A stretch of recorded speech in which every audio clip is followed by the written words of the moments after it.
Hey guys, tonight we're taking a truly chilling journey deep into the heart of ancient Egypt, a civilization famed for its colossal pyramids, its vibrant mythology, and its millennia of unbroken rule.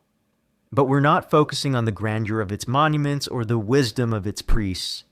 Instead, we're pulling back the linen shrouds to uncover why becoming an Egyptian mummy was so disturbing. Forget serene rest and peaceful transition to the afterlife. You're about to discover a grim reality where your post-mortem journey was an elaborate, often gruesome, and deeply invasive process, meticulously controlled to ensure your eternal existence. This wasn't a dignified slumber. It was a terrifying transformation, a profound violation of your physical being, all for the sake of immortality. Frankly, you probably wouldn't survive the initial steps of the embalming process without wishing for a swift, simple burial. So before you get comfortable, take a moment to like the video and subscribe, but only if you genuinely enjoy what I do here. Tell me, where in the world are you tuning in from? And what time is it for you right now? Now, dim the lights, maybe turn on a fan for that soft background hum, and let's ease into tonight's journey together. You find yourself suddenly lying on a cold, stone slab in a dimly lit, enclosed chamber, somewhere near a temple or a dedicated mortuary workshop in ancient Egypt. Perhaps during the New Kingdom, roughly 1555 BCE, an era when mummification reached its peak sophistication. The air is thick with the cloying scent of natron, spices, and a faint, unsettling aroma that you can't quite place. You're not alive, but you are acutely aware of your surroundings, your body now a lifeless vessel, awaiting its profound transformation. This is the price of eternity, and your post-mortem journey into becoming a mummy is about to begin, revealing its chilling truths. The ancient Egyptians held an incredibly complex and all-encompassing belief in the afterlife. They believed that death was not an end, but merely a transition, a perilous journey to another realm where the deceased, particularly the wealthy and powerful, would continue to live and rule, to achieve this eternal existence, to ensure the Ka life force and Ba personality, dark soul, could return to and inhabit the body. The physical form needed to be preserved as perfectly as possible, resisting the natural processes of decay. This profound theological imperative was the driving force behind mummification, a practice that spanned thousands of years and consumed immense resources. It truly sucked to have your eternal life depend on not rotting. For you, the deceased, your journey to becoming a mummy was initiated by your living family, who, grieving and devoted, would contract with highly specialized embalmers. These were not doctors in the modern sense, but skilled priests and craftsmen often known as parashistas or slicers for their grim duty, who possessed generations of secret, meticulous knowledge about the anatomy of decay and the chemistry of preservation. Their services were incredibly expensive, costing vast sums of gold, linen, and precious oils, meaning that elaborate mummification was primarily reserved for the wealthy elite, royalty, and, above all, the pharaohs.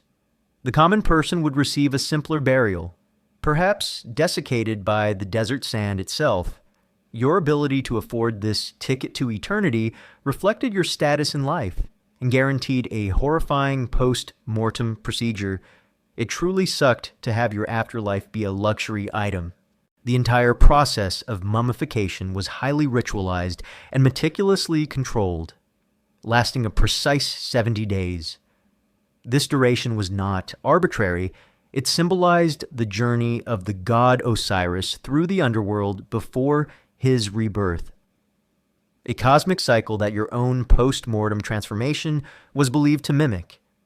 Every step, every incision, every application of natron or oil was accompanied by solemn prayers, specific incantations, and ritualistic gestures designed to safeguard your soul and ensure your successful transition to the afterlife. The embalmers were not just technicians, they were priests, guiding your spirit through this crucial metamorphosis. The purpose was explicit: to transform your perishable human body into a durable, recognizable vessel for your soul to return to. The Egyptians believed that if the body decayed, the Ka and Ba would have nowhere to reside, condemning your spirit to wander endlessly in torment, lost between realms.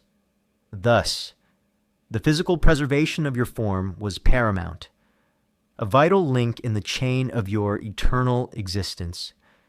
This profound belief system, while offering immense spiritual comfort to the living and the deceased, demanded an extraordinary and often gruesome process of physical manipulation. The actual embalming process would begin almost immediately after death, often within hours. To prevent the onset of natural decay, your body would be taken to a specialized place of purification, waybet, often a tent or a dedicated workshop, where the embalmers would commence their grim work. The air would be thick with the smell of natron, a salt-like substance, and various spices like myrrh, cassia, and frankincense, mixed with the faint, unsettling odor of the deceased body. These were the sense of immortality, but also of profound human violation.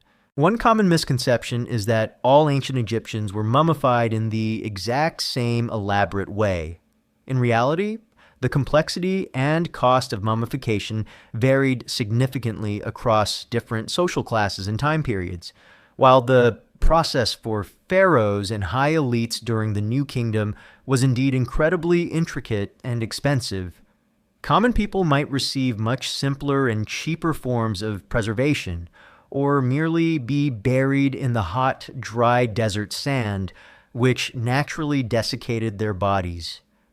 The methods, ingredients, and duration of the process were directly tied to one's wealth and status, reflecting the stratified nature of ancient Egyptian society. Even in death, historians still meticulously study archaeological findings of various types of mummies, from royal to commoner burials, embalming workshops, tools, and textual descriptions like those from Herodotus, Diodorus Siculus, and detailed embalming papyri to understand the precise techniques, materials, and variations in mummification across different social strata and dynasties, confirming the economic stratification of the afterlife. Furthermore, the very act of preparing your body for mummification often involved a profound psychological understanding by the embalmers of how to deal with the deceased, while you, the corpse, were oblivious.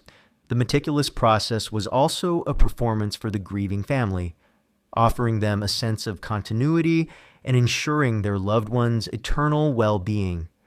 The solemnity of the rituals, the chanting of prayers, and the careful handling of the body would offer a form of comfort to the living, transforming their grief into a purposeful act of ensuring immortality.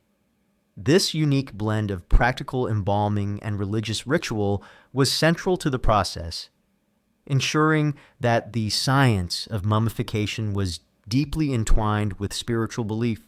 The lengthy duration of the mummification process, 70 days, also meant that your body, once prepared, would be absent from your family for a considerable period. This absence, while dictated by religious necessity, would be a period of prolonged mourning and anticipation for the living, as they awaited the final interment of your carefully preserved form into its tomb. This extended period of transformation underscored the profound metamorphosis your body would undergo. From living flesh to an enduring symbol of eternity, the belief in the afterlife was not a comforting, abstract notion, it was a practical imperative that demanded physical preservation. Your soul's journey, your very existence in the next world, was directly contingent on the state of your physical remains. This meant that the living went to extraordinary, and often gruesome, lengths to defy natural decay, investing immense resources and performing terrifying procedures, all to secure your eternal future. The inherent paradox of mummification was its combination of extreme violation and ultimate reverence. Your body would be cut open, its organs removed, its fluids drained, and its flesh dried. Acts that would be considered sacrilegious to modern sensibilities. Yet, these acts were performed with the utmost piety, seen as essential for your divine rebirth and your successful journey into eternity.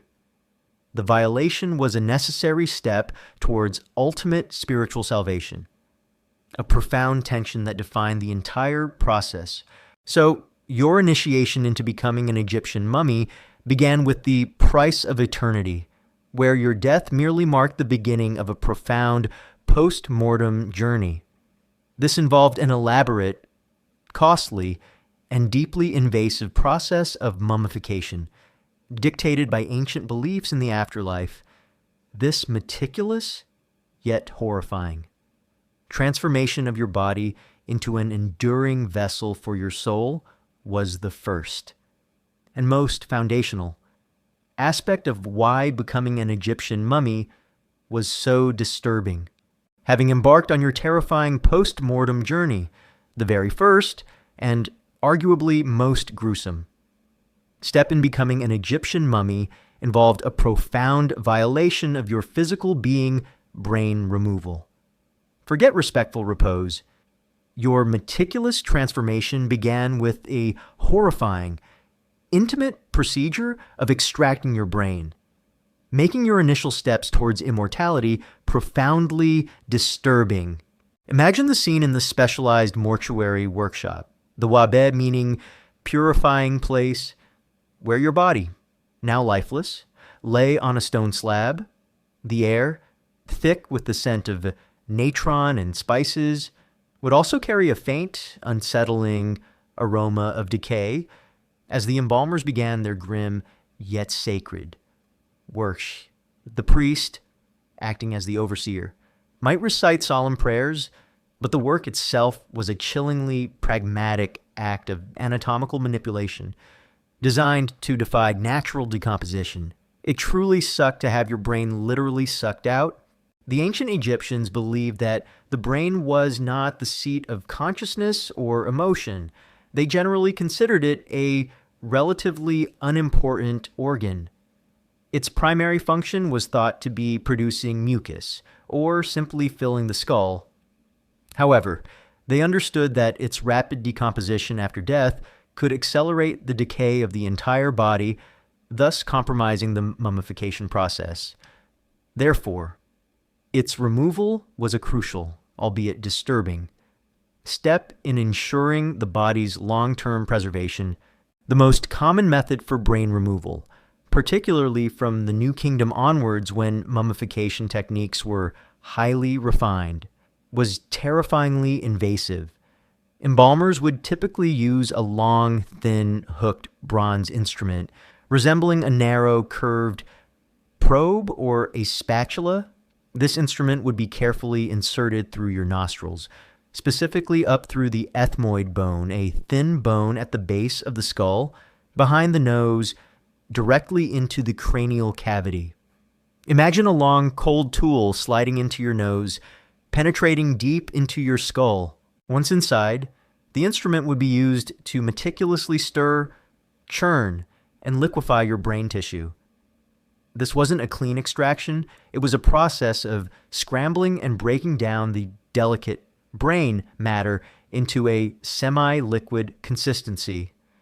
The embalmers would then turn your body face down, allowing the liquefied brain matter to drain out through your nostrils.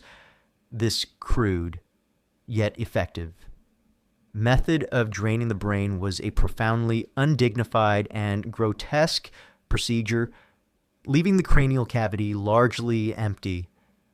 The process would be repeated until the majority of the brain fluid had drained away, often requiring patience and multiple attempts. It truly sucked to literally have your mind drained away through your nose. Another, less common or perhaps earlier, simpler method for brain removal involved drilling a small hole into the skull, sometimes through the base or at the back of the head. Through this hole, the brain matter could also be stirred and drained, or sometimes even washed out with fluid, while seemingly more direct. This method also carried significant risks of damage and was less frequently depicted in later embalming processes. Regardless of the method, the goal was the same: to remove the perishable brain tissue to prevent decay. The lack of any true dignity in this procedure, however ritualized, is profoundly unsettling. Your face, your head, the very seat of your identity and consciousness in life, was subjected to a brutal, invasive manipulation after death, while your soul, ka, and ba might have already departed. The physical violation of your body, performed by skilled but ultimately dispassionate embalmers, remains a stark reminder of the lengths to which ancient Egyptians would go to defy natural decay. Your physical integrity was sacrificed for eternal preservation. The waste products of this process, including the discarded brain matter, would often be treated with indifference, buried separately as mere organic waste, unlike the meticulously preserved internal organs, which we will discuss in Chapter 3. This differential treatment highlights the ancient Egyptian belief that the brain held no significant spiritual importance for the afterlife, in stark contrast to the heart, which was carefully left in place. It truly sucked to have your brain be considered garbage. The entire process of brain removal was meticulously documented in some ancient Egyptian embalming texts, which provide fascinating, albeit grisly, insights into their anatomical knowledge and practical techniques. These texts detail the precise instruments, the specific steps, and the ritualistic pronouncements that accompanied each stage of the procedure, underscoring the deep integration of medical practice with religious belief. The embalmers, acting as priests of Anubis, the god of mummification, performed these acts with solemnity, believing they were guiding the deceased towards eternal life. One common misconception is that the ancient Egyptians had a perfect understanding of brain function, given their advanced civilization. In reality, while they were incredibly skilled anatomists from their embalming practices, their understanding of the brain was remarkably limited compared to their detailed knowledge of the heart or internal organs. They did not grasp its role as the center of thought or consciousness, attributing these functions primarily to the heart. This scientific ignorance, ironically, led to the brain's brutal and ignominious removal. While the heart was carefully preserved, historians still meticulously study ancient Egyptian medical papyri, like the Edwin Smith papyrus, which details anatomical knowledge and surgical procedures, but only briefly mentions the brain in relation to the skull and archaeological findings, e.g., Maiji, Ryu, skulls showing signs of trepanation or brain removal techniques. To understand the precise level of anatomical knowledge and philosophical beliefs regarding the brain in ancient Egypt, often finding a surprising disparity between practical skill and theoretical understanding. Furthermore, the pervasive smell of the process would be constant. The embalming workshop, even if open to the air, would be filled with the distinct aroma of natron, spices, and the underlying, unsettling scent of organic decay. Particularly during the initial stages of fluid and brain removal, this sensory assault, while perhaps normalized for the embalmers, would be a constant reminder of the grim reality of transforming a human body into a mummy. The psychological impact on the living family if they were allowed to witness any part of this process, which was often limited to specific rituals rather than the full gruesome detail, would be immense. To see their loved one's body subjected to such invasive procedures, even in the name of immortality, would be profoundly unsettling. A final violation in the name of eternal preservation. The trust placed in the embalmers to perform these acts with ritual purity and sacred intent was immense. Despite the inherent brutality, the purpose of this procedure, while grim, served a practical goal of preventing decay, which was paramount for the Egyptians' belief in the afterlife. The body was the vessel, and if the vessel was not intact, the soul had nowhere to reside. Thus, every disturbing step was deemed a necessary evil, a critical act of preservation that allowed for the subsequent journey to eternity. So, your post-mortem journey into becoming an Egyptian mummy began with the horrifying act of brain removal, this gruesome, intimate procedure, performed by inserting a hooked instrument through your nostrils to liquefy and drain your brain tissue, was a profound violation of your physical being. This chilling first step, designed to prevent decay, was a defining, profoundly disturbing aspect of ancient Egyptian mummification. Ensuring your transformation into an eternal vessel began with a terrifying indignity. Having endured the horrifying indignity of brain removal, your post-mortem transformation into an Egyptian mummy continued with perhaps the most pervasive and visceral violation of your body evisceration. Forget internal integrity. Your meticulous, yet deeply disturbing, removal and preservation of your internal organs was a gruesome, essential step towards immortality, making your transformation profoundly disturbing. Imagine your lifeless body lying on the stone slab in the embalming workshop, now stripped bare. The priests, acting as embalmers, would approach with sharp, specialized tools. Their knowledge of anatomy, while not entirely modern, was remarkable. Gained through centuries of practical experience with human bodies, the air would be heavy with the scent of spices, natron, and the pervasive, metallic tang of fresh blood and decaying flesh as the process of disembowelment began. It truly sucked to have your guts pulled out after you died. The most crucial step in evisceration involved a precise incision.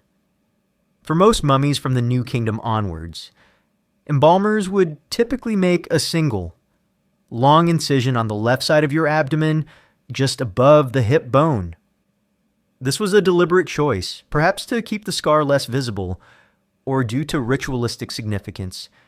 Imagine a sharp obsidian knife or a bronze scalpel cutting through your skin, muscles, and abdominal wall, opening up your body cavity.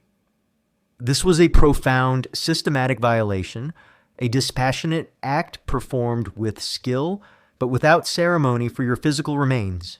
Once the incision was made, the embalmers would meticulously remove your internal organs, one by one.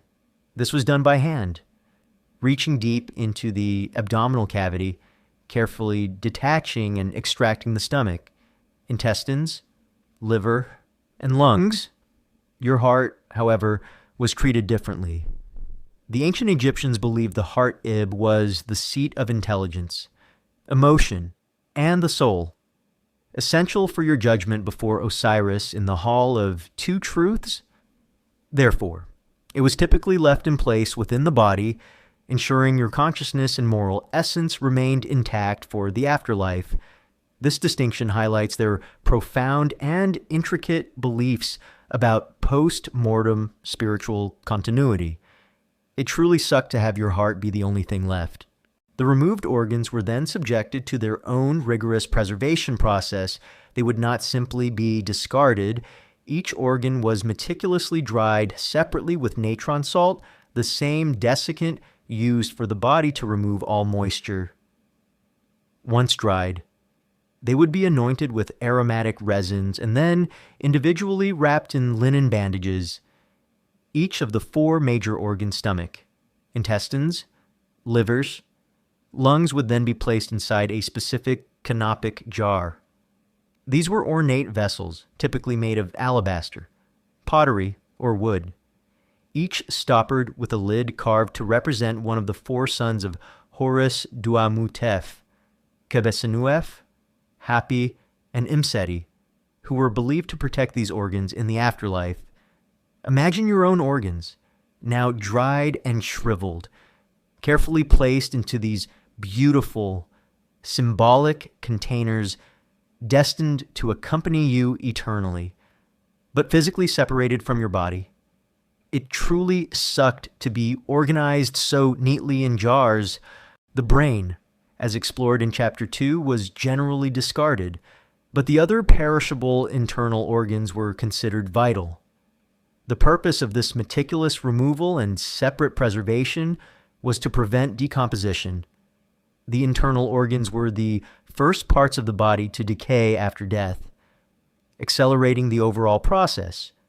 By removing them, the embalmers effectively eliminated the primary source of putrefaction, ensuring the rest of the body could be thoroughly dried and preserved. This pragmatic understanding of decomposition, integrated with their religious beliefs, drove the entire gory process. The environment of the embalming workshop would be a constant sensory assault. The pervasive smell of natron, a strong, alkaline salt mixed with rich spices like myrrh and frankincense, would mingle with the underlying, unsettling odor of the deceased body and its decomposing contents during the initial stages. The sight of dismembered organs, the sounds of embalmers at their work, and the pervasive smells would create a grim, yet sacred, atmosphere, normalized for the priests, but disturbing to any outside observer. The precision and skill required for evisceration were immense. Embalmers had to be highly knowledgeable about human anatomy to ensure all necessary organs were removed without damaging the body cavity excessively, and to leave the heart intact. This expertise, passed down through generations of secret knowledge, transformed what could have been a crude butchery into a meticulously controlled ritual. The embalmers, acting as priests of Anubis, the jackal-headed god of mummification, performed these acts with solemnity, believing they were guiding the deceased towards eternal life, transforming their gruesome task into a sacred duty. One common misconception is that all internal organs were always preserved in canopic jars, while the four major organs, stomach, intestines, liver, lungs, were almost universally placed in canopic jars. The brain, as discussed in Chapter 2, was typically removed and discarded, and the kidneys were often left in place due to their difficulty of access and their relatively low susceptibility to rapid decomposition compared to other internal organs. Furthermore, the practice of putting the actual organs into canopic jars sometimes evolved. In later periods, e.g. Zhou, the 21st dynasty, the dried and wrapped organs might be returned inside the body cavity, while the canopic jars themselves became symbolic, containing only small packages or being empty. This evolution reflects changing embalming techniques and beliefs while maintaining the ritualistic importance of the jars. Historians still meticulously study archaeological findings from various mummies, including internal scans and autopsies, canopic jar contents, and ancient embalming texts like those detailed by Herodotus or Diodorus Siculus, albeit sometimes simplified or misinterpreted, to understand the precise methods and variations of organ removal and preservation across different dynasties and social classes. Furthermore, the act of dissecting a human body, however common for the embalmers, was a profound and unique form of ritualized violence. Your body, once whole, was systematically opened, its inner workings exposed and removed. This was a necessary step for eternal life, but it was also the ultimate physical violation, performed in silence and with ritual precision. The living family, while largely excluded from witnessing the gory details, entrusted their loved ones' remains to these specialized priests, a grim act of faith. The psychological impact on the embalmers themselves, repeatedly performing such gruesome tasks, would have been immense. They would have developed a unique detachment, a professional stoicism, enabling them to handle death and decay with precision. Yet, their daily work brought them face to face with the raw reality of mortality, transforming their profession into a profound dance with death and the sacred. The contrast between the initial beauty of the deceased's body in life and its subsequent transformation into an empty, desiccated shell was stark. Your vitality was drained, your inner workings separated, all for the sake of defying decay and securing eternal life. This radical physical transformation, beginning with evisceration, was a chilling prerequisite for immortality. So, your post-mortem journey into becoming an Egyptian mummy continued with the horrifying process of evisceration, the meticulous yet deeply disturbing removal and separate preservation of your internal organs was a profound violation of your bodily integrity, ensuring that your vulnerable flesh would not succumb to natural decay. This chilling step, physically disassembling your body for eternal preservation, was a defining, profoundly disturbing aspect of ancient Egyptian mummification, a visceral preparation for your eternal transformation. Having endured the horrifying indignity of brain removal and the visceral violation of evisceration, your transformation into an Egyptian mummy continued with perhaps the most essential yet disturbing step, the natron bath. Forget pleasant scents and gentle cleansing. This was a long, transformative process of drying your body in immense quantities of a specialized salt, turning your perishable flesh into an enduring shell, making your transformation profoundly disturbing. Imagine your body, now hollowed and prepared, lying on a stone slab in the embalming workshop. The air is thick with the pervasive, acrid scent of natron, nechery, or divine salt to the Egyptians. This wasn't ordinary table salt. Natron is a naturally occurring mineral mixture, primarily sodium carbonate soda ash and sodium bicarbonate baking soda, often with traces of sodium chloride, table salt, and sodium sulfate. It was abundant in dry lake beds in ancient Egypt, particularly in the Wadi Natron in the western desert, and its remarkable desiccating properties were key to mummification. It truly sucked to be cured by a giant box of baking soda. The embalmers would meticulously pack your entire body, both internally filling the emptied body cavity and externally, with immense quantities of this dry natron. Your body would literally be buried in a pile of natron, a deep, enveloping bed of the salt mixture that would surround you completely.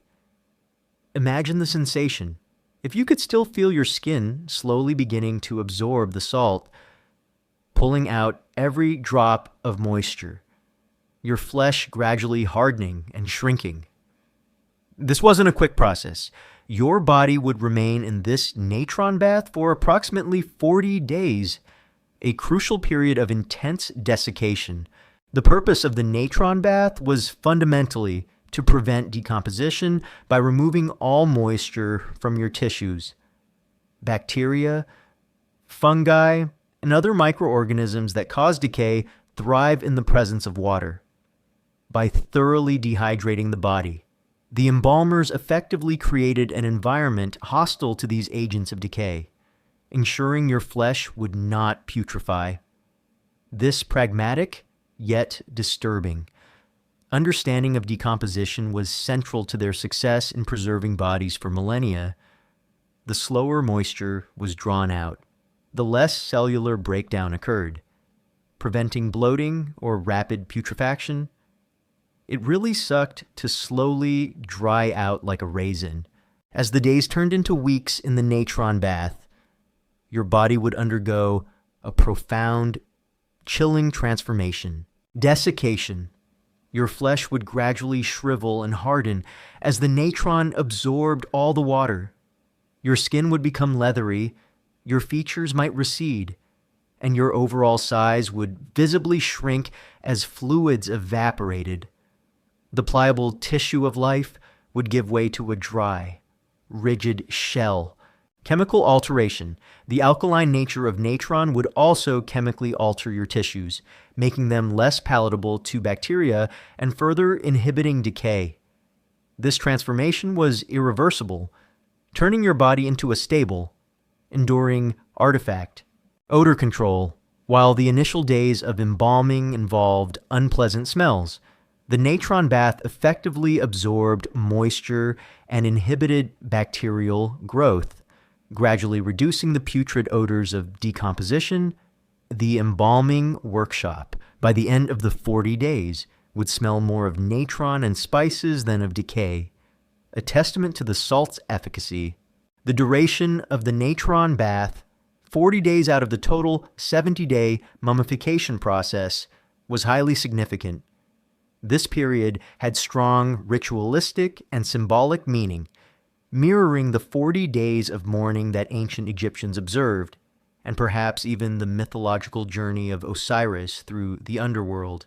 It wasn't just a technical requirement, it was a sacred passage, meticulously observed to ensure your spiritual preparation for the afterlife was complete, parallel to your physical transformation.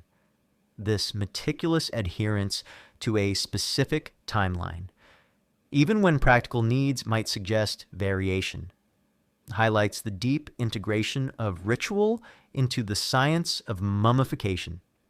It truly sucked to be on a divine timeline.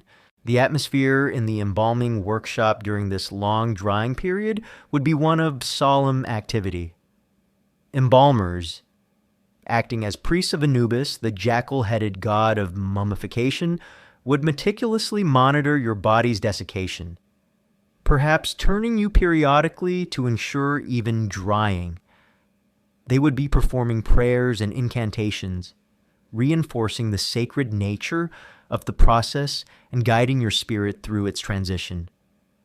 This blend of scientific observation of desiccation and religious ritual was characteristic of ancient Egyptian embalming. One common misconception is that the Egyptians simply pickled the body in liquid. In reality, while some liquids like palm wine for cleansing were used, the primary method of desiccation for elaborate mummification was dry natron packing. As described by ancient Greek historians like Herodotus and Diodorus Siculus, and confirmed by modern scientific analysis of mummified remains, the effectiveness of natron as a desiccant was superior to simple salt sodium chloride, which was less effective in preserving soft tissues. The dry method allowed for better preservation of the body's structure, preventing it from collapsing or becoming excessively distorted. Historians and Egyptologists still meticulously study chemical analysis of residues found on mummies and within canopic jars, as well as experimental mummification projects, i.e. Gigi, those conducted by Bob Breyer and ancient textual descriptions, to understand the precise chemical properties of natron and its unparalleled efficacy in achieving long-term preservation, confirming it as the cornerstone of classical Egyptian mummification. Furthermore, the scale of this process, even for a single individual, was immense. Vast quantities of natron had to be quarried, transported, and meticulously applied. This represented a significant logistical undertaking and a substantial financial cost, highlighting the immense resources dedicated to ensuring the pharaoh's or a wealthy individual's eternal journey. Your eternal life was purchased with immense material wealth and dedicated labor. The psychological impact on the embalmers themselves, Spending weeks with a drying corpse, meticulously performing the transformation, would be profound. They would have developed a unique detachment, a professional stoicism, enabling them to handle death and decay with precision. Yet, their daily work brought them face to face with the raw reality of mortality, transforming their profession into a profound dance with death and the sacred for the living family. This period of the natron bath was a time of prolonged mourning, awaiting the final, transformed body of their loved one for interment, a bittersweet period of anticipation and grief. The very dryness of the environment inside the embalming workshop, crucial for the natron's effectiveness, also contributed to the physical discomfort of the embalmers as they breathed in fine dust particles and dealt with the extreme desiccation. This was a challenging environment, even for those performing the work. The success of the natron bath was the most critical factor in achieving true mummification.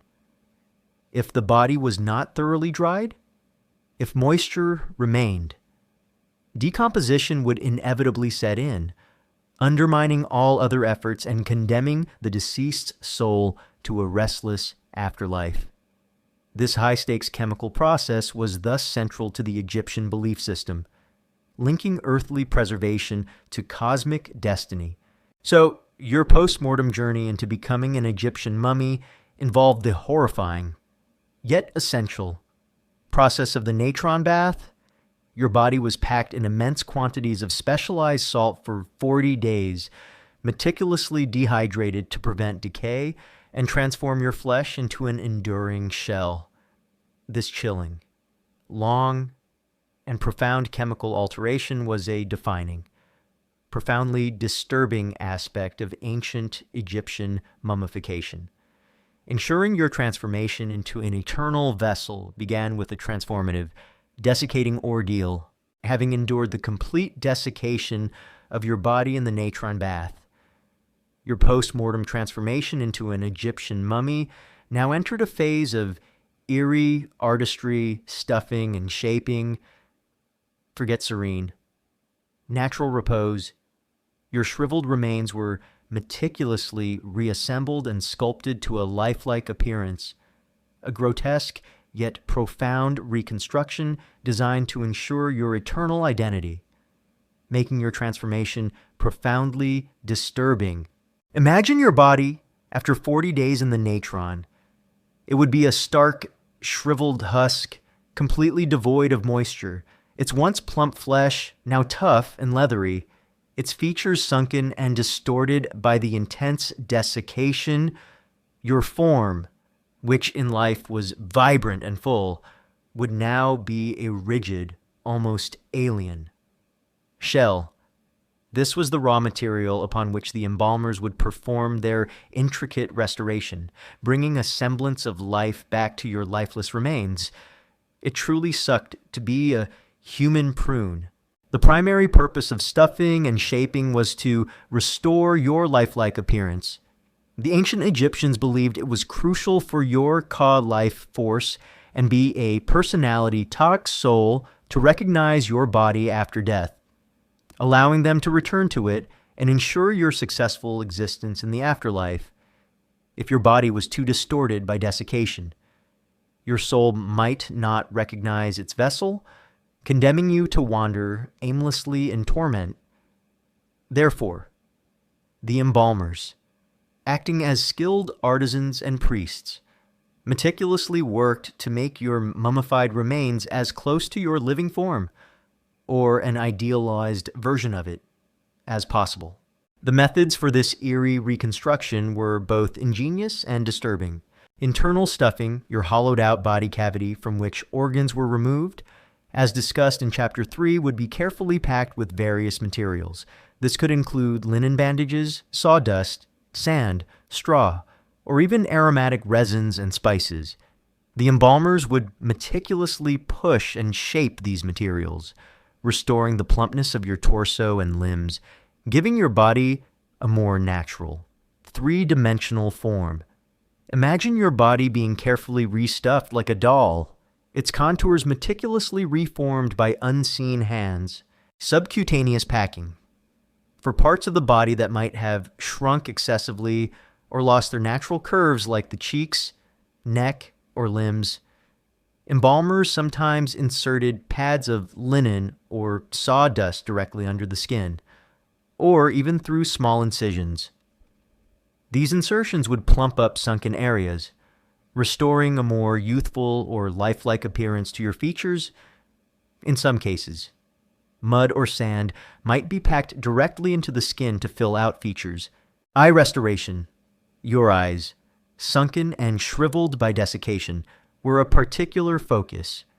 Embalmers would insert linen pads, small onions, or even artificial eyes made of stone, glass, or obsidian into the eye sockets. This was done to restore the natural curve of the eyeballs, making them appear fuller and more lifelike, ensuring your eternal gaze was as piercing as it was in life. Imagine onions placed in your eye sockets, making your dead eyes appear alive. It truly sucked to have onions for eyes. Hair and nails. Your hair would be meticulously combed and styled. If you had gone bald in life, a wig might be attached. Your fingernails and toenails would be carefully cleaned, manicured, and sometimes even painted with henna, a common practice in life as well. In some instances, gold finger and toe stalls caps might be placed over your nails to preserve them and add a touch of eternal luxury, or even linen threads tied around them to keep them from detaching during the mummification process. This meticulous attention to seemingly small details underscored the belief that every part of the body needed to be preserved for the afterlife. Oiling and anointing after shaping and packing. Your entire body would be generously anointed with various aromatic oils, resins like frankincense and myrrh, and unguents. These not only made the mummified body pliable and less brittle, but also imparted a pleasant, sacred fragrance, masking any lingering odors of decomposition and preparing you for your eternal journey. This process also gave the skin a lifelike sheen. The artistry and skill of the embalmers were immense. They possessed a profound anatomical knowledge gained from centuries of mummification practice and a remarkable aesthetic sense, capable of turning a desiccated corpse into a preserved, idealized form. This skill was crucial, as an imperfectly restored body could potentially hinder the soul's return. Jeopardizing your eternal fate, your immortality literally depended on their craftsmanship. The atmosphere in the embalming workshop during the stage would be one of meticulous, almost ritualistic, reconstruction. Embalmers, often wearing masks of Anubis, the jackal-headed god of mummification, would perform their work with solemn precision, their hands moving with practiced care, reshaping your body for eternity. The air would be filled with the scents of spices, resins, and fine linen, a stark contrast to the initial, more gruesome smells of brain removal and evisceration. One common misconception is that all Egyptian mummies looked perfect and exactly like their living selves in reality.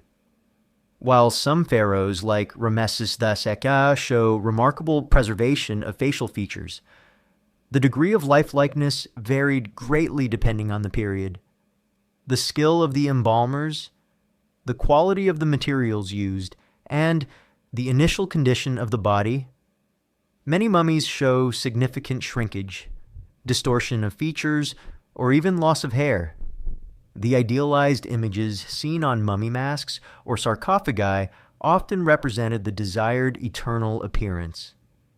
Rather than a perfect replication of the desiccated remains within, historians still meticulously study archaeological findings of various mummies, including internal scans and facial reconstructions. The contents of embalming caches tools, leftover materials, and ancient textual descriptions like those from Herodotus or Diodorus Siculus, which detail the process of shaping to understand the precise techniques and varying levels of success in restoring a lifelike appearance. Furthermore, the psychological impact on the living family, if they were allowed to see the body during this stage, which was likely limited to select individuals or specific rituals, would be profound. To see their loved one's shriveled remains meticulously reshaped, stuffed, and adorned was a powerful and perhaps unsettling transformation. It offered a sense of comfort that their loved one's body was being prepared for eternity. But it also underscored the profound violation of the natural order of life and death, an eerie testament to the lengths they went to defy decay. The investment in materials for stuffing and shaping was significant, adding to the overall immense cost of mummification. Vast quantities of linen bandages, sawdust, often from precious woods, and rare resins had to be procured, highlighting the immense resources dedicated to ensuring the pharaoh's or a wealthy individual's eternal journey.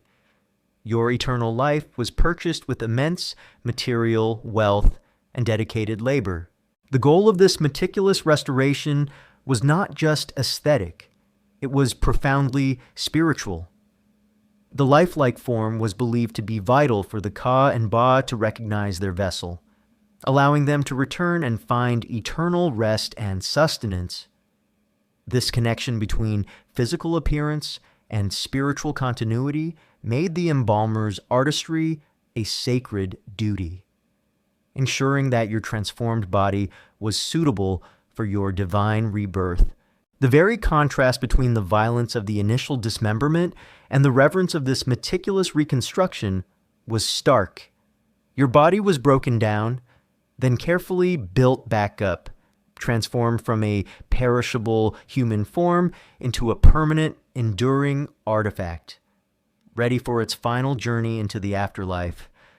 This profound physical alteration, however disturbing, was deemed absolutely essential for your eternal well-being, a chilling prerequisite for immortality. So, your post-mortem journey into becoming an Egyptian mummy involved the horrifying, yet essential, process of stuffing and shaping.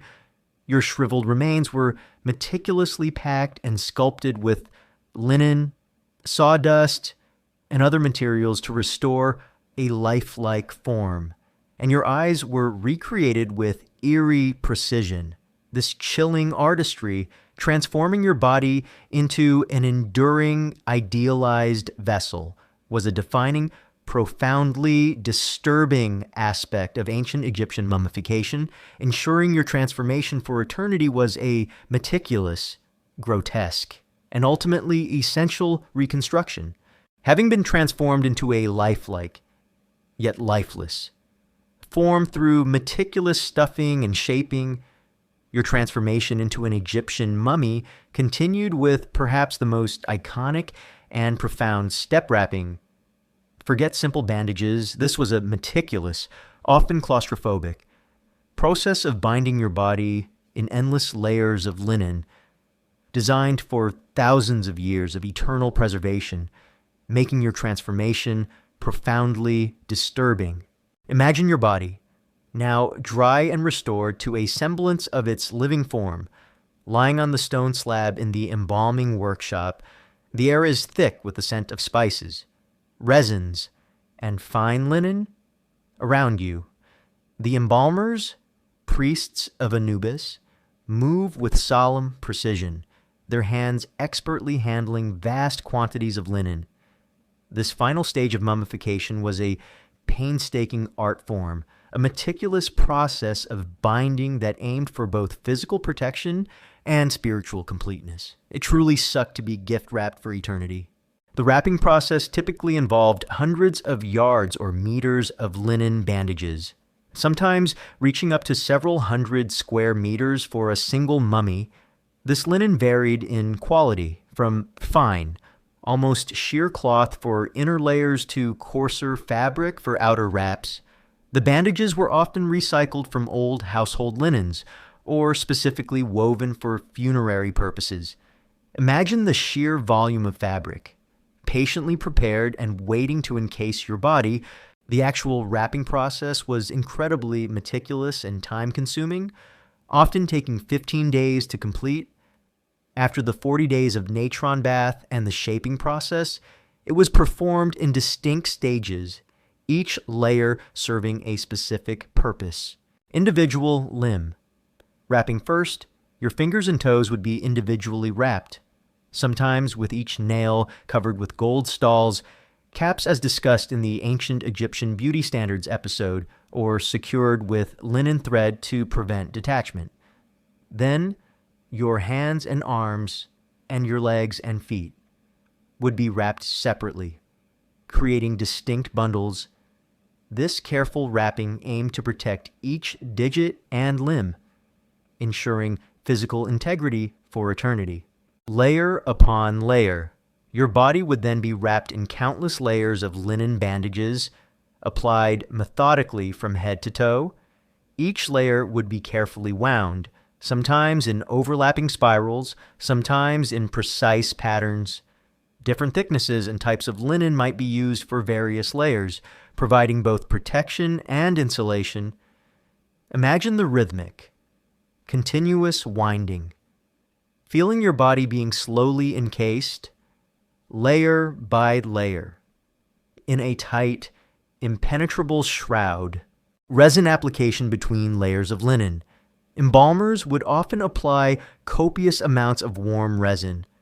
This resin, typically made from tree sap like frankincense or myrrh resins, served multiple crucial purposes. Adhesive. It helped to bind the layers of linen together, creating a solid, cohesive shell around your body. Protective barrier. It acted as an additional waterproof and antiseptic barrier, sealing the mummy and inhibiting the entry of moisture, insects, or bacteria. Symbolic connection. Resins were often associated with the gods and believed to possess purifying and immortalizing properties. Imagine the warm, sticky resin being poured over your body and between the layers of linen, slowly hardening to create a rigid, protective shell, trapping you within its amber embrace. The smell would be pervasive, a mix of sweet spices and something vaguely medicinal, a signature scent of eternal preservation. It truly sucked to be sealed in by sap. Amulets and charms. As the wrapping progressed, numerous amulets and protective charms would be meticulously placed between the layers of linen. These could include scarab beetles symbolizing rebirth, the Eye of Horus for protection, Ankhs the symbol of life, or various deities. Each amulet was believed to provide specific magical protection for your body and soul during your perilous journey through the underworld. The exact placement was crucial, often dictated by religious texts like the Book of the Dead, ensuring maximum efficacy. Imagine feeling the small, hard shapes of these charms pressing against your skin, nestled between layers of linen, believing they were your ultimate guardians. Spiritual spells and recitations. Throughout the wrapping process, priests would recite various prayers, spells, and incantations from sacred texts, animating the amulets and ensuring the spiritual protection of your body. This fusion of meticulous physical labor and profound religious ritual was central to the efficacy of mummification. The claustrophobia of the wrapping process would be immense. If you could still feel it, your body, meticulously bound, became a tightly encased bundle, utterly confined within its numerous layers.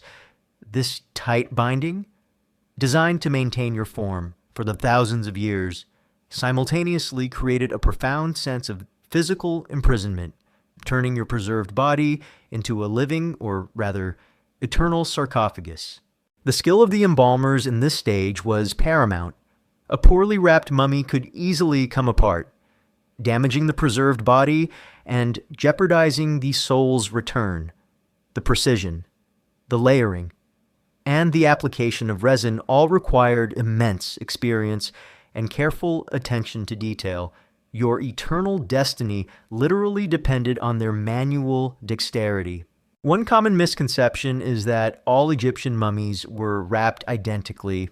In reality, the style, complexity, and materials used for wrapping varied significantly across different time periods and social classes. Earlier, mummies might have simpler wraps, while later, more elaborate ones featured intricate patterns created by the bandage layers themselves, the quality of linen, the types of amulets, and the application of resins all depended on the deceased's wealth and the embalming techniques of their era. This diversity highlights the evolving practices and the stratified nature of funerary customs. Historians still meticulously study archaeological findings of various mummies, including internal scans of wrapping layers, remnants of embalming workshops, and ancient textual descriptions like those from Herodotus or Diodorus Siculus, detailing the process of bandaging to understand the precise techniques and variations in wrapping, confirming its painstaking and often elaborate nature. Furthermore, the sheer longevity achieved by this process was remarkable. Thanks to the meticulous wrapping and the dry climate of Egypt, many mummies have survived for thousands of years, a testament to the effectiveness of the ancient embalmer's craft. Your body, transformed by this process, was designed to endure for millennia. A silent witness to the passage of time, this physical immortality, however, came at the cost of your natural form and your living sensation. The psychological impact on the living family, witnessing the final wrapping of their loved one's body, would be profound. It was a visible act of final separation, as their familiar relative was transformed into an immobile, linen-bound form. The solemnity of the ritual, the prayers, and the knowledge that this final act was crucial for their loved one's eternal well-being would offer a sense of closure and hope, even as they grieved the physical loss. The transformation of a human body into a mummified artifact was a powerful symbol of defiance against death, for both the living and the deceased. So, your transformation into an Egyptian mummy involved the terrifying process of wrapping. Your body was meticulously bound in hundreds of yards of linen bandages, often sealed with thick layers of resin. Over many days, this meticulous, often claustrophobic, and profoundly physical process of binding your body for thousands of years of eternal preservation was a defining, profoundly disturbing aspect of ancient Egyptian mummification, ensuring your transformation into an enduring, protected vessel for eternity. Even as your body was meticulously wrapped for eternal preservation, your post-mortem transformation into an Egyptian mummy involved a different, more artistic, yet equally chilling aspect: the mask and coffin. Forget peaceful simplicity. The stunning visual facade of your burial mask and sarcophagus was designed to mask the grim reality of the process beneath, serving as your eternal, idealized image, making your transformation profoundly disturbing. Imagine your body, now fully mummified and tightly wrapped in its linen bandages, lying on a ceremonial bier. Your physical form, while preserved, is a shriveled husk, a far cry from the vibrant individual you were in life. This is where art and belief converged to create your eternal image, a deliberate act of masking the grim reality of death with idealized beauty. It truly sucked to be eternally airbrushed. Your face, the most recognizable feature of your identity, would be covered by a funerary mask. These masks, often made of cartonnage layers of linen or papyrus stiffened with plaster or gesso, wood, or even solid gold for pharaohs like Tutankhamun, were meticulously sculpted and painted. They were not accurate death masks, rather. They depicted an idealized, youthful, and serene version of you, reflecting the ancient Egyptian belief that you would be reborn in your perfect, youthful form in the afterlife. Imagine a serene, beautiful face, painted with elaborate cosmetics and symbols, staring blankly ahead, a perpetual, unchanging visage that utterly concealed the desiccated reality beneath. It truly sucked to have your beautiful face be a lie. The purpose of the mask was crucial. Identification, it allowed your K life force and B personality soul to recognize your body, even if the natural features had distorted during mummification, ensuring your soul could return to its vessel. Protection. The mask often incorporated sacred symbols and inscriptions, believed to offer magical protection for your face and head in the afterlife. Idealized image. It presented your best possible appearance to the gods, ensuring you entered eternity in a state of youthful perfection and divine favor. After the mask, your entire mummified body, often with the funerary mask in place, would be carefully placed within a series of nested coffins and sarcophagi. This was another elaborate and highly symbolic process, designed to provide multiple layers of protection for your preserved remains, ensuring your eternal security. Inner coffins. These were often anthropoid human-shaped, meticulously crafted from wood, gilded, and intricately painted with scenes from the afterlife, protective deities, and hieroglyphic texts detailing your journey. These coffins were designed to tightly conform to your mummified body, providing an immediate, intimate layer of protection. Outer coffins/sarcophagi. These larger rectangular or occasionally anthropoid containers were typically made of wood or, for the wealthiest and royalty, massive blocks of stone like granite, basalt, or quartzite. These stone sarcophagi were incredibly heavy, often weighing many tons, intricately carved with religious texts, protective symbols, and depictions of gods. They served as the ultimate, impenetrable fortress for your mummy, designed to withstand tomb robbers and the ravages of time. Imagine your journey into these nested layers. Your body, already tightly bound, would be carefully lowered into the first, innermost coffin. Then, that coffin would be placed into a slightly larger one, and so on, until the final massive stone sarcophagus was sealed. This created a profound sense of claustrophobia, being progressively encased in layers of wood, gold, and stone. Forever confined within these protective shells, it truly sucked to be a cosmic Russian doll. The artistry displayed on your mask and coffins was immense, reflecting the finest craftsmanship of ancient Egypt. Skilled sculptors, painters, and gilders would work meticulously, creating stunning works of art that are still admired today. However, this beauty served a chilling purpose to mask the grim reality of the desiccated body within.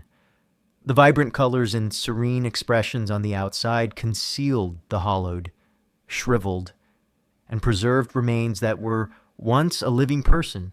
The mask was a beautiful lie, a public facade for your eternal rest.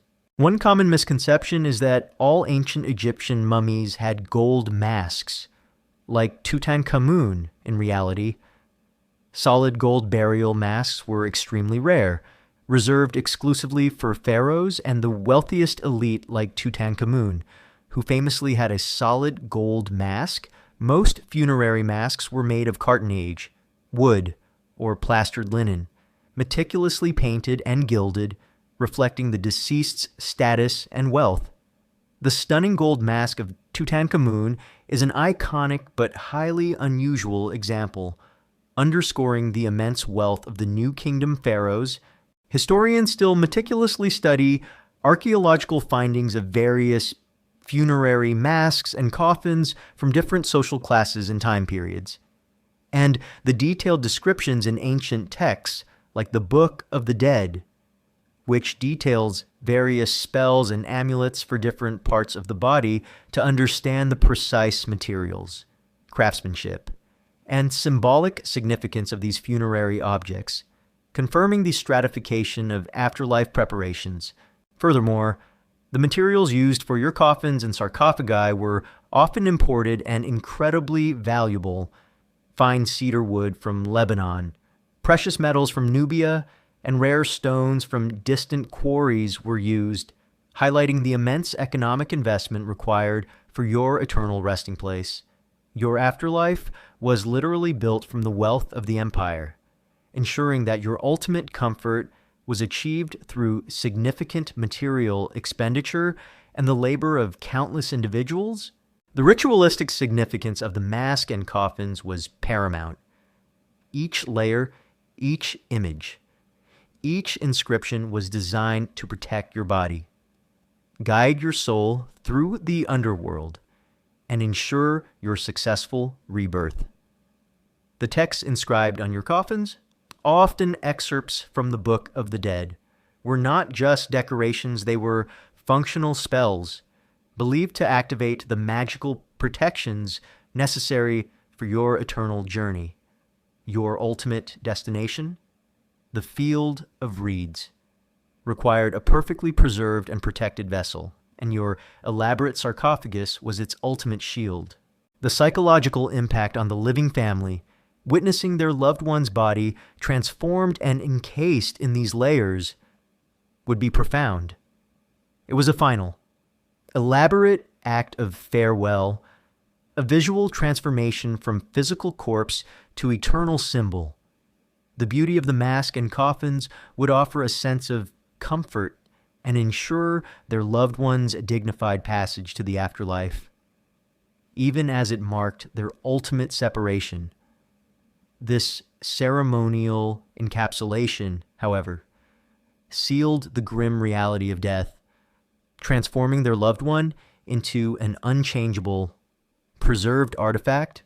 The very weight of the stone sarcophagus, the sheer effort required to move it into the tomb, and the finality of its sealing, all underscored the absolute, irreversible nature of your transformation. You are now truly a mummy, entombed forever, your eternal image meticulously crafted to defy time and decay, waiting for your soul's return. So, your transformation into an Egyptian mummy involved the horrifying artistry of the mask and coffin, the stunning visual facade of your idealized funerary mask, and the layers of intricately crafted coffins and sarcophagi were designed to mask the grim reality of your desiccated body beneath. This profound and elaborate concealment, making your eternal image a beautiful lie, was a defining, profoundly disturbing aspect of ancient Egyptian mummification. Ensuring your transformation for eternity was a meticulous, grotesque, and ultimately essential reconstruction, even as your beautifully adorned mummy was meticulously prepared for its eternal rest. Complete with mask and nested coffins, your journey to the afterlife culminated in a truly vast and often overwhelming display grave goods. Forget a simple few personal items.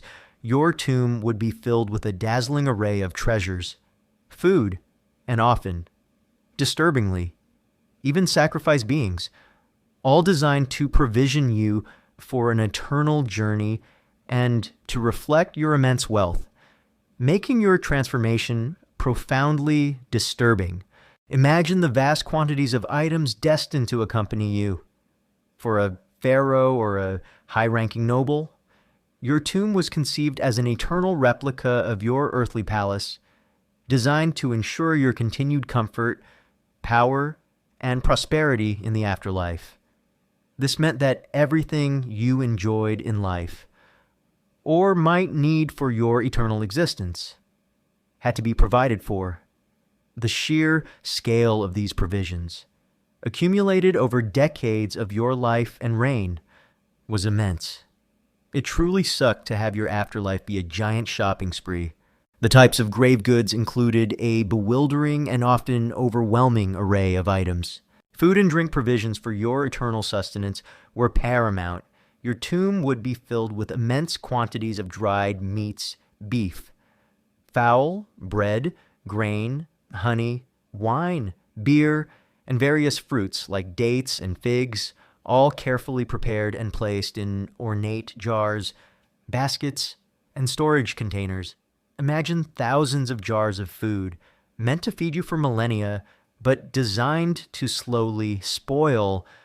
This was literal sustenance for the afterlife, ensuring you would never go hungry or thirsty.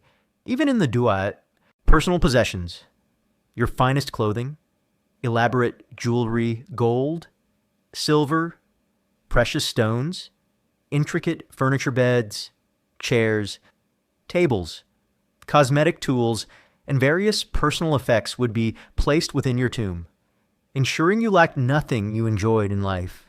These were not mere trinkets. They were often exquisitely crafted masterpieces of art and craftsmanship, reflecting your immense wealth and status. Weapons and tools for a pharaoh or a high official. Weapon swords, bows, arrows would be included for protection or hunting in the afterlife. Tools for various crafts, writing implements, and even agricultural tools might be provided, symbolizing your continued activities.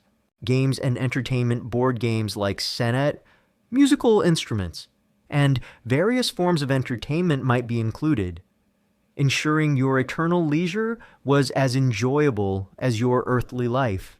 Boats, for many elite Egyptians, model boats, or even full-sized dissembled boats, would be included in the tomb, reflecting the importance of river travel on the Nile in life and symbolizing your journey through the underworld.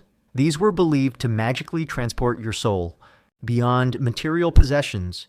The most disturbing aspect of grave goods, particularly in earlier dynasties, involved the inclusion of sacrifice beings. Human sacrifice retainer. Sacrifice. As discussed in previous episodes E.J.G. Chapter 3 of What a Disturbing Viking Funeral for a Chieftain Was Like, a similar, though earlier.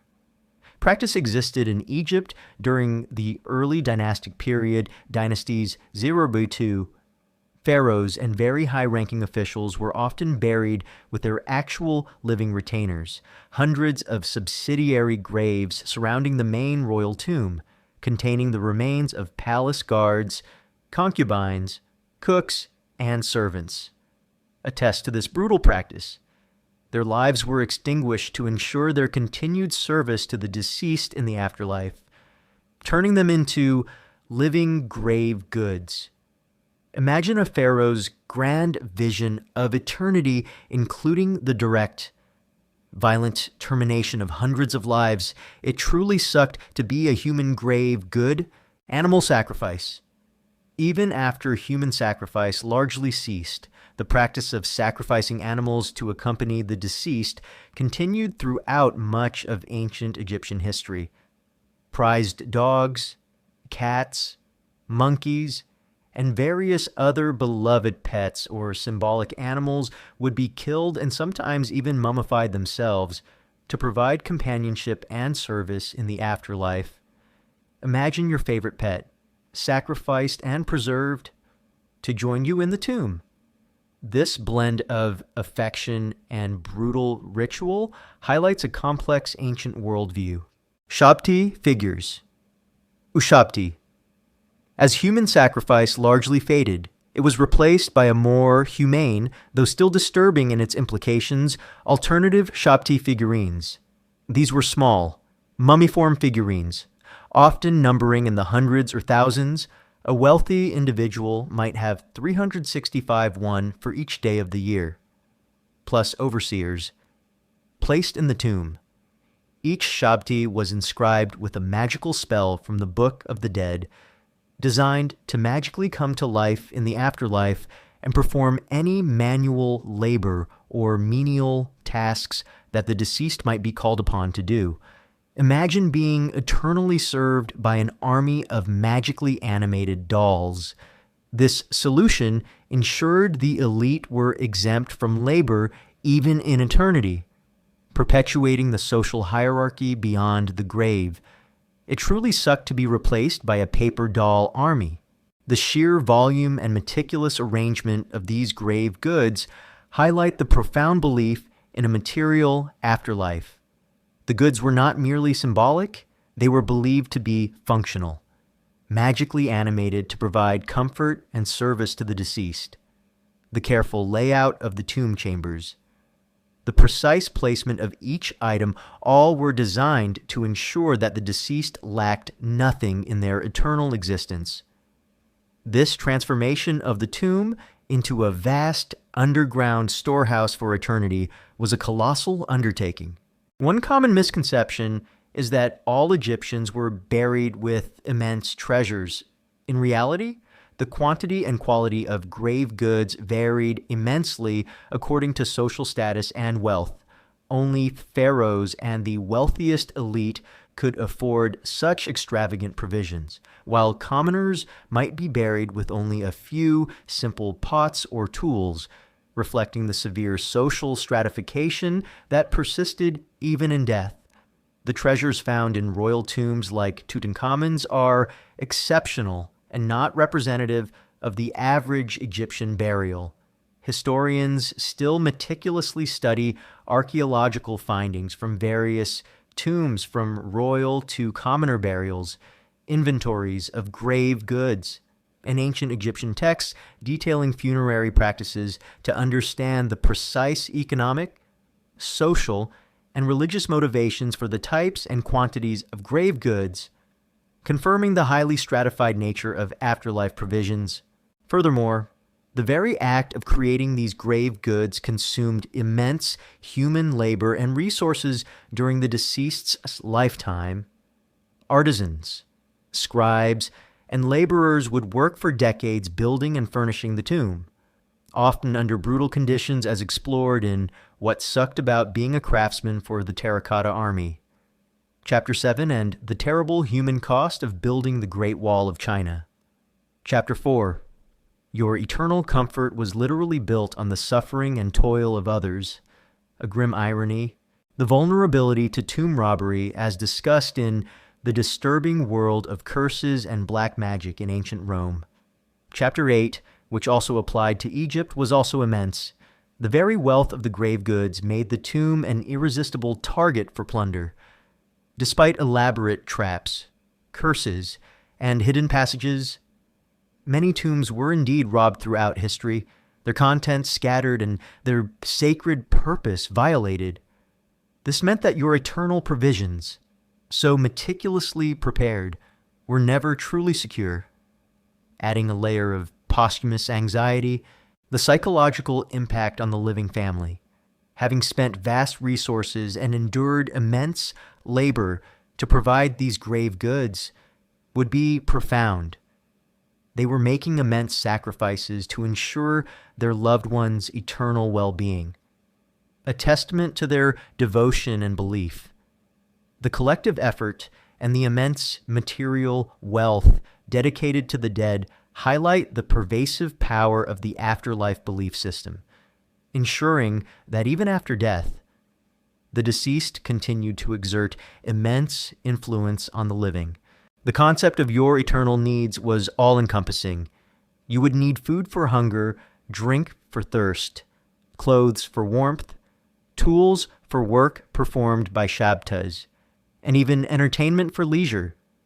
Your afterlife was conceived as a mirror image of your earthly existence, demanding a constant supply of provisions and services.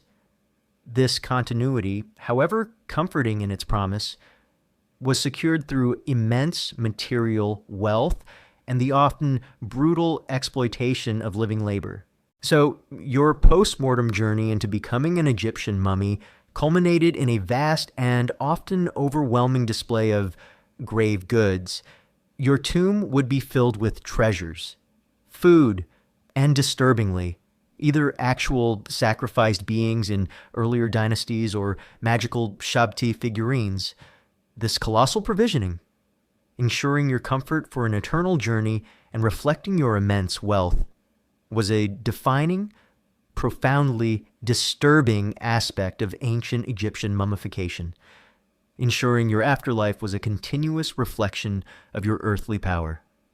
Paid for with the lives and toil of countless others, having ensured your body was meticulously prepared and your tomb filled with vast grave goods, your ultimate destiny as an Egyptian mummy involved its final, most solemn act, tomb burial.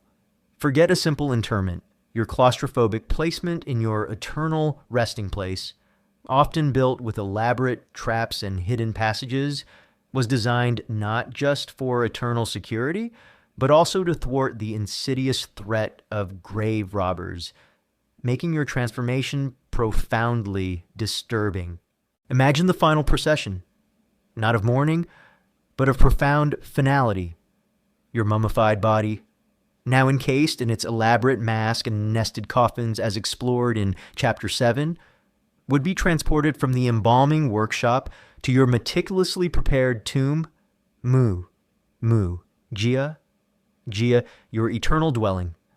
For a pharaoh or high-ranking noble, this would be a monumental event, a procession of priests, mourners, and laborers, slowly making their way to the necropolis. The air would be thick with incense, masking the scent of death, and the atmosphere would be one of solemn reverence, mixed with the underlying tension of finality. It truly sucked to be lowered into a giant box.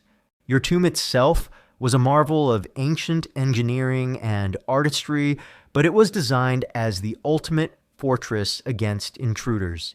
Its primary purpose was to protect your body and its immense treasures from grave robbers, who were a constant and pervasive threat throughout ancient Egyptian history. The more lavish your burial, the richer your grave goods, the more tempting your tomb became. This created a relentless arms race between the tomb builders and the tomb robbers, escalating in complexity over millennia. The burial process involved a series of intricate steps to ensure maximum security. Deep burial chambers. Your sarcophagus would be placed in a deep, often rock-cut burial chamber, sometimes hundreds of feet below the earth, or at the heart of a massive pyramid or rock-cut tomb like those in the Valley of the Kings. The sheer volume of earth and rock above you was a primary deterrent. False passages and dead ends, tombs were often designed as elaborate labyrinths with multiple false passages, dummy burial chambers, and deceptive entrances, intended to confuse and misdirect potential robbers. Imagine a robber navigating a maze of tunnels, wasting precious time and effort on dead ends, hoping to find the real burial chamber. Massive stone blockages, once your sarcophagus was in place. Colossal stone blocks, often weighing many tons, would be lowered or slid into place, sealing the burial chamber and its passages. These were designed to be incredibly difficult, if not impossible, to move once in place, acting as an impenetrable barrier. Imagine the immense effort required to place these blocks, sealing you into eternal darkness, knowing they were designed to keep others out, but also to keep you in. It really sucked to have your eternal home be a giant rock puzzle, hidden entrances and camouflage for many tombs. The entrances would be meticulously camouflaged with rubble, rock, or carved to blend seamlessly with the natural landscape, making them incredibly difficult to locate. The location itself might be chosen for its remoteness or its ability to be concealed. Curses and magical protections. Tomb walls were often extensively covered with religious texts, spells, and terrifying curses, e.g. the curse of the pharaoh. These curses invoked the wrath of powerful gods like Ra, Osiris, and Anubis, threatening eternal torment, gruesome illness, or violent death to anyone who dared to disturb your sacred rest. While we might dismiss these as mere superstition today, in ancient Egypt, the belief in the power of such divine retribution was absolute. These served as a psychological deterrent, preying on the fears of potential robbers. It truly sucked to be cursed even in death. The very act of being lowered into your final resting place, a deep, dark chamber, would be the ultimate, terrifying culmination of your mummification, your body, meticulously prepared and wrapped, would be forever confined to this solitary space, surrounded by immense wealth, but enveloped in perpetual darkness.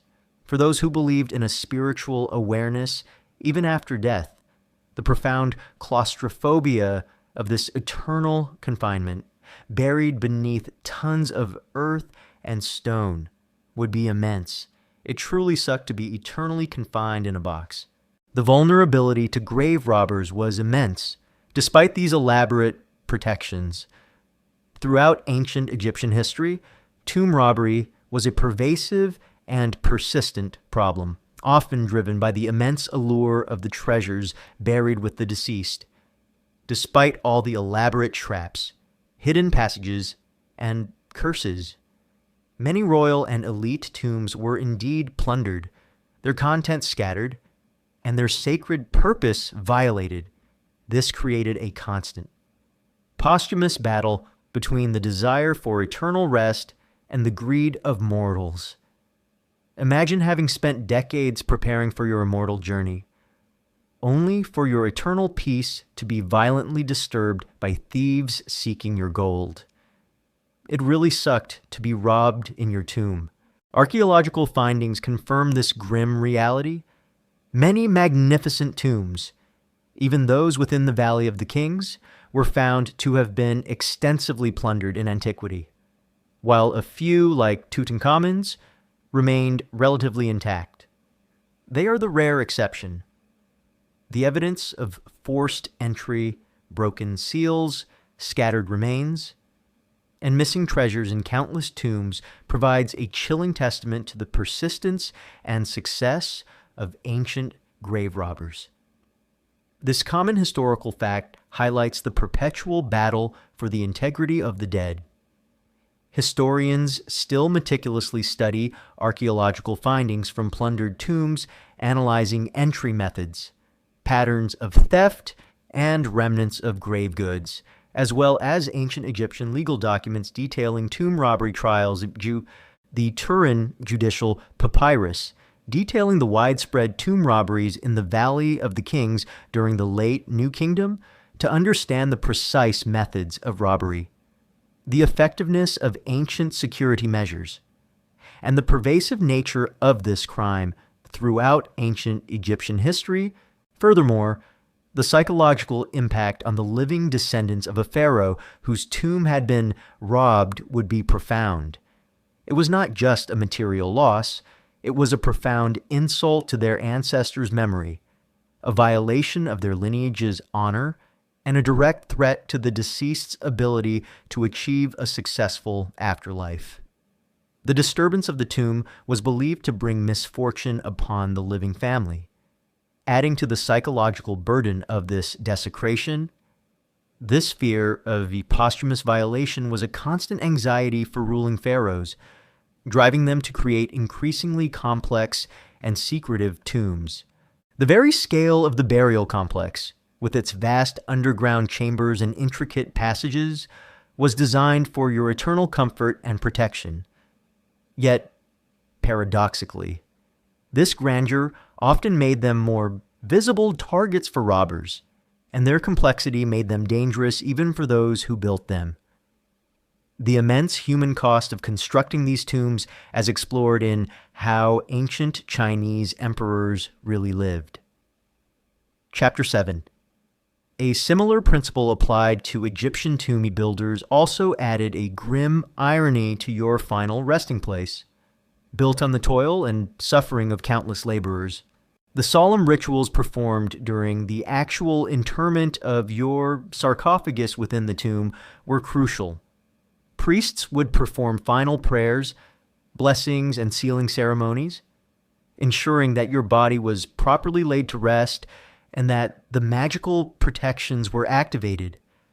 This fusion of meticulous physical action and profound spiritual belief was the ultimate act of ensuring your eternal security.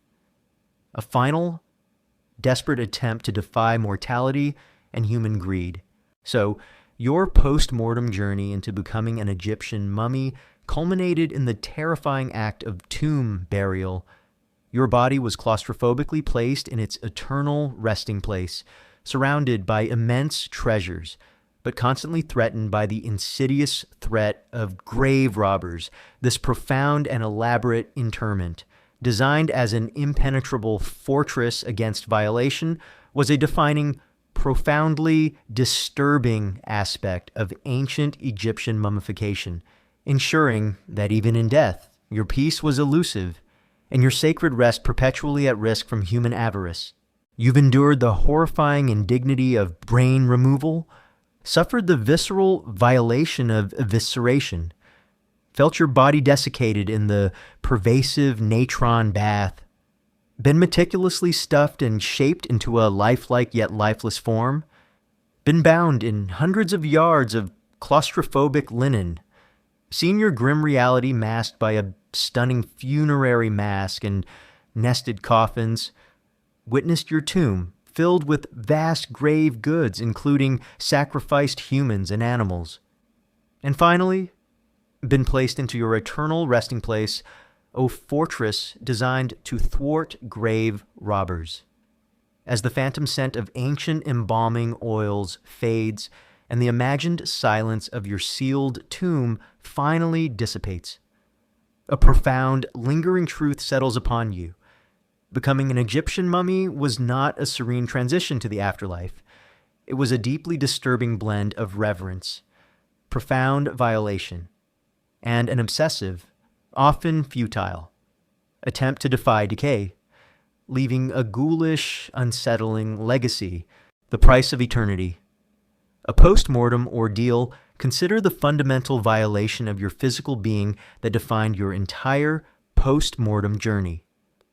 From the moment of your death, your body ceased to be merely a deceased human. It became a sacred vessel, a canvas for immortalization. This meant enduring a series of horrifying, intimate procedures the brain meticulously extracted through your nostrils, internal organs surgically removed and separately preserved, and your flesh completely desiccated in a long, transformative natron bath.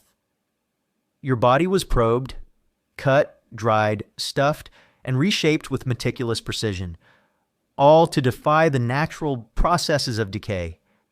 This systematic dismemberment and reconstruction, however ritualized, was a profound indignity, transforming your natural form into a preserved artifact. It truly sucked to be eternally violated, a ghoulish artistry masking the grim reality. Then there's the eerie artistry that sought to mask this grim reality. After your body was shriveled by natron, embalmers meticulously stuffed and shaped your remains to restore a lifelike appearance, even placing artificial eyes in your sockets. Your face was then covered by a stunning funerary mask, often beautifully sculpted and painted, designed to present an idealized, serene, and youthful version of you to the gods. Your preserved body was encased in multiple layers of intricately decorated coffins and sarcophagi, creating a magnificent visual facade. This elaborate concealment, this beautiful lie, was designed to mask the grim, desiccated reality beneath, transforming your physical remains into a symbol of eternal perfection, yet underscoring the disturbing processes involved. It truly sucked to be eternally airbrushed, obsession with control, defying decay at all costs. And what about the unyielding obsession with control that drove the entire process? The ancient Egyptians believed that physical preservation was paramount for the soul's return and your successful journey to the afterlife. This belief fueled an industry of meticulous rituals, advanced for their time chemical processes, and massive logistical efforts. Your tomb was filled with vast quantities of grave goods, food, treasures, and even sacrificed animals, and, chillingly, human retainers in earlier dynasties to ensure your eternal comfort. Every step, every material, every offering was meticulously orchestrated to defy decay and guarantee your immortality. This relentless drive to control death, to transform the natural into the eternal, was a defining characteristic of ancient Egyptian civilization, a testament to their profound faith, but also to their intense fear of oblivion. It truly sucked to have your eternal life depend on thousands of steps. The fragility of immortality. Robbers and erasure, finally. The fragility of your supposed immortality. Despite the colossal effort and expense, and the elaborate traps and curses designed to protect your tomb, grave robbers were a constant and pervasive threat. Many, if not most, Egyptian tombs were plundered throughout history, their contents scattered, and their sacred purpose violated, disturbing your eternal rest. And then there was the terrifying prospect of historical damnatio memoriae, damnation of memory, where vengeful successors could systematically erase your name and image from monuments, condemning your soul to oblivion. Your pursuit of eternal peace and remembrance was constantly vulnerable to human greed and political machination, highlighting the terrifying impermanence of even a pharaoh's legacy. It truly sucked to be haunted by thieves, even in death, a ghoulish legacy science, religion, and violation. The ultimate legacy of Egyptian mummification is a complex and deeply unsettling one. It stands as a testament to humanity's profound desire to conquer death, to preserve identity, and to secure an afterlife. It showcases remarkable ancient anatomical knowledge, chemical understanding, and artistic skill, often achieved through trial and error over millennia, yet it simultaneously reveals a practice built on profound physical violation, immense resource expenditure, and, chillingly, sometimes human sacrifice. It challenges modern sensibilities about the sanctity of the human body after death, inviting us to contemplate the extremes of religious belief and human obsession. The very word mummy today evokes a sense of both fascination and revulsion, a direct inheritance of the contradictory nature of this ancient practice, one particularly poignant and often overlooked. Detail is the role of smell in the embalming process and its cultural significance. While today we associate mummies with dry, musty odors, the ancient Egyptians used vast quantities of aromatic resins, spices like frankincense, myrrh, cassia, cinnamon, and oils during mummification. These were used not only for preservation, but also to create a pleasant, sacred fragrance for the deceased, masking the initial smells of decomposition and offering a symbolic connection to the divine. The very term perfume, from Latin perfumum, through smoke, is linked to ancient practices of burning aromatics as offerings. This olfactory aspect, the deliberate creation of a sacred aroma, highlights the multisensory nature of mummification, attempting to defy decay through both chemical processes and pervasive fragrance. Historians still meticulously study chemical analysis of residues found on mummies and within embalming vessels to reconstruct the precise use of various aromatic compounds, debating their precise preservative versus purely perfumery purposes. Ultimately, your transformation into an Egyptian mummy was a profound act of defiance against mortality, but it was profoundly disturbing It was a complex, gruesome process of the physical violation and artistic reconstruction driven by an unyielding belief in the afterlife. Your quest for immortality demanded immense personal sacrifice, vast wealth, and meticulous adherence to rituals that transformed your body into an enduring artifact, ensuring that even in death, you remained a powerful yet profoundly unsettling figure, the very nature of this pursuit, striving for eternal life at such a chilling physical and spiritual cost, defines the ghoulish, unsettling legacy of Egyptian mummification. As you now drift into a deep, comforting sleep, let the distant whispers of ancient embalmers and the imagined silence of the royal tomb finally subside. You are safe in your own time, far removed from the chilling demands of ancient Egyptian immortality. May your dreams be peaceful, filled with the quiet certainty of your own autonomy, and the profound comfort of a life where your body rests undisturbed, its destiny determined by nature, not by elaborate rituals or the fear of oblivion. A stark contrast to the disturbing truth we've explored tonight.